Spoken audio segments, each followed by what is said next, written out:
اہم خبر ہے، وزیر اعلیٰ سہیل آفریدی نے خیبر پختونخوا اسمبلی میں امن جرگہ بلانے کا فیصلہ کر لیا ہے۔ سابق وزراء اعلیٰ، گورنر سمیت دیگر اہم شخصیات کو مدعو کیا جائے گا۔ امن جرگے کا مقصد دہشت گردی کے خاتمے اور پائیدار امن کے لیے متفقہ حکمت عملی کی تشکیل ہوگا۔ مزید جانتے ہیں ڈان نیوز کے نمائندے عارف حیات سے۔ عارف بتائیے۔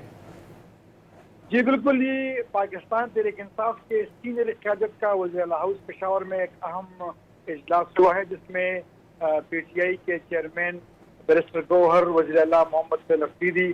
صوبائی صدر جنید اکبر اور اسد کیسر سمیت دیگر رہنما اس میں شریک تھے، جس میں امن و امان کی صورتحال پر تفصیلی بات کی گئی اور جو حالیہ ہنگوں میں بم دھماکہ ہوا تھا تو اس پر بھی انہوں نے تفصیلی بات کی، اور اجلاس میں یہ فیصلہ کیا گیا کہ خیبر پختونخوا اسمبلی میں امن جرگہ بلایا جائے گا، اور اس جرگے میں سابق وزراء اعلیٰ، گورنر، علماء، دیگر جرگے کے مشران، سول سوسائٹی، وکلاء اور دیگر جو عام شخصیات ہیں جن کو امن و امان کی صورتحال سے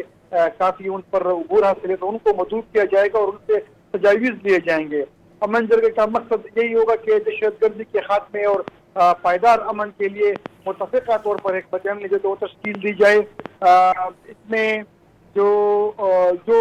امن و امان کی صورتحال پر جن کو بھی عبور حاصل ہو تو ان سب کو مدعو کیا جائے گا اور ان سے تجاویز دی جائے گی۔ اس حوالے سے اجلاس میں یہ بات کی گئی کہ پولیس کو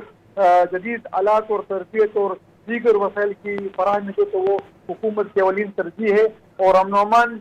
کے قیام کے لیے صوبائی حکومت تمام جو وسائل ہے وہ برقرار لائے گی، اور اس حوالے سے دیگر جو پارٹیاں ہیں تو ان سے بھی رابطے کرے گی۔ لیکن یہ سب سے بڑا